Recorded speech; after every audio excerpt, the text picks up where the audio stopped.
Le farcement, farçon, farci, rabolet. Autant de noms pour un plat traditionnel sucré-salé savoyard. C'est le plat emblématique de nos montagnes. Régalons-nous à vol d'oiseau dans toute la Haute-Savoie. À vol d'oiseau. ATNB et Globule Radio vous proposent la saison 4 de À vol d'oiseau. Un voyage sonore au départ de Chamonix pour découvrir les trésors et lieux fascinants de la Haute-Savoie. L'historienne Marie-Thérèse Hermann répertorie 19 recettes de farcement ou farçons différentes dans les pays de Savoie. C'est pas peu dire.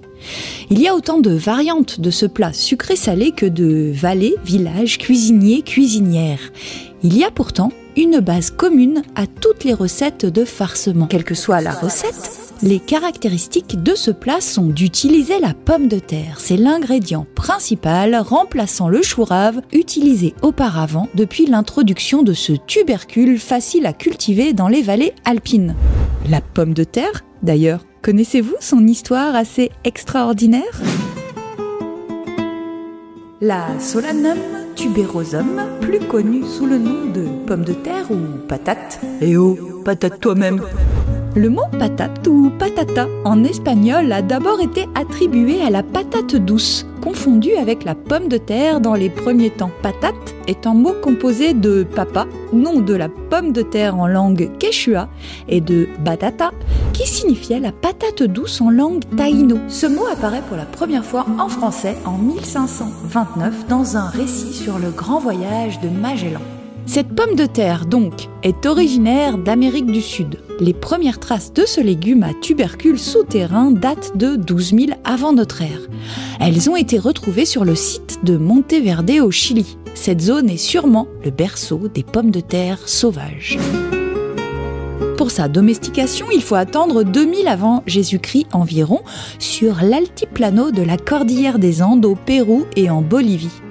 C'est un compagnon du célèbre conquistador espagnol Pizarro qui en parle pour la première fois. Il raconte comment la pomme de terre est consommée au Pérou vers 1538, parfois séchée au soleil pour la conserver très longuement. C'est donc a priori les conquistadors qui ont envoyé les premières pommes de terre en Europe, d'abord en Espagne, puis au pape Pie IV qui a développé la culture de la pomme de terre en Italie.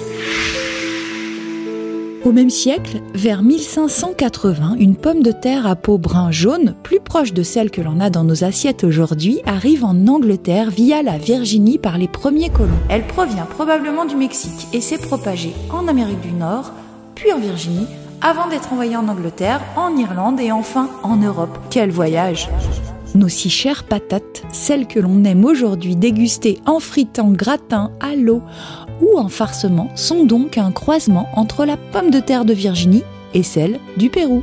C'est en 1716 que l'on trouve la première description de Solanum tuberosum sous le nom de pomme de terre.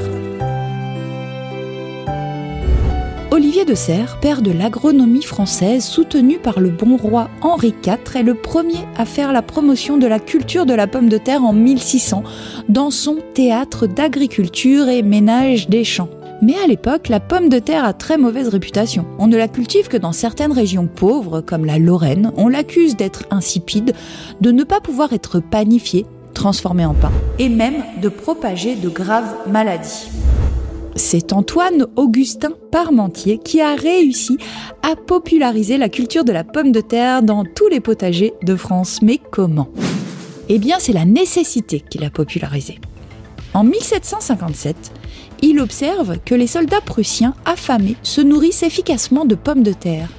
Il écrit de nombreux articles sur le sujet et, suite aux famines de 1769, devient lauréat de l'Académie de Besançon avec son projet de nourrir la France à l'aide de la pomme de terre. En 1785, Parmentier parvient même à convaincre le roi Louis XVI de porter une fleur de pomme de terre à sa boutonnière lors d'une réception à Versailles. En 1788, Parmentier a l'idée de faire planter des pommes de terre à Paris, dans la plaine des Sablons qui est l'actuelle avenue de la Grande Armée, et de les faire garder par des soldats en armes le jour. Son plan fonctionne à merveille. La garde étant relevée la nuit, de nombreux citoyens curieux de découvrir ce bien précieux sous bonne garde vinrent chipper quelques tubercules pour les planter dans leur potager. Enfin, Parmentier invita de nombreuses personnalités à déguster de délicieux plats à base de pommes de terre. Benjamin Franklin, Vilmorin, Lavoisier et même Voltaire, qui se moquaient avant cela de cette plaisanterie de légumes. Tous furent convaincus. Malin Parmentier! La pomme de terre avait enfin gagné ses lettres de noblesse au potager comme sur les tables françaises, et c'est ainsi que la pomme de terre remplace le chou rave dans la préparation du farcement. Des patates le mardi, des patates le mercredi, des patates aussi. Autre caractéristique du farcement, c'est d'être sucré-salé avec l'utilisation de fruits secs, pruneaux, raisins secs, figues, abricots principalement, dans une base salée. Le farcement, c'est un plat qui trouve ses origines au Moyen-Âge. C'est d'ailleurs pour cette raison qu'il est sucré-salé. La pratique était alors très courante. Le farcement, c'est le plat du dimanche.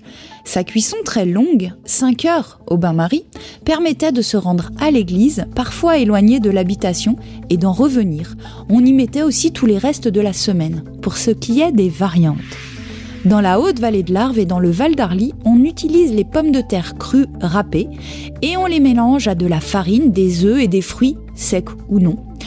À la suite de ce mélange, la pâte est assaisonnée puis mise dans un moule à cheminée en fer blanc, maintenant en aluminium, qu'on appelle rabolir ou baraquin. Les parois ont préalablement été tapissées de fines tranches de poitrine de porc. Le tout est mis à cuire au bain-marie.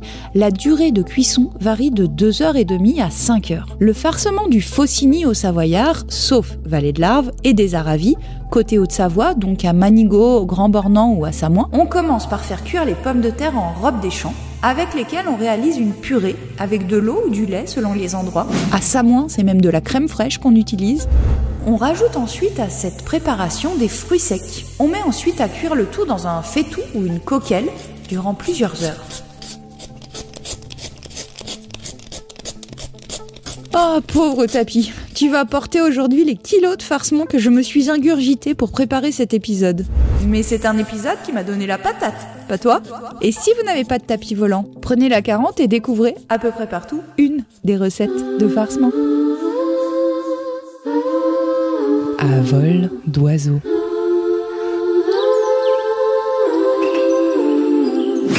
La saison 4 de À vol d'oiseau à retrouver chaque mois avec un nouvel épisode au départ de Chamonix. À très vite pour un nouveau voyage avec ATMB et Globule Radio.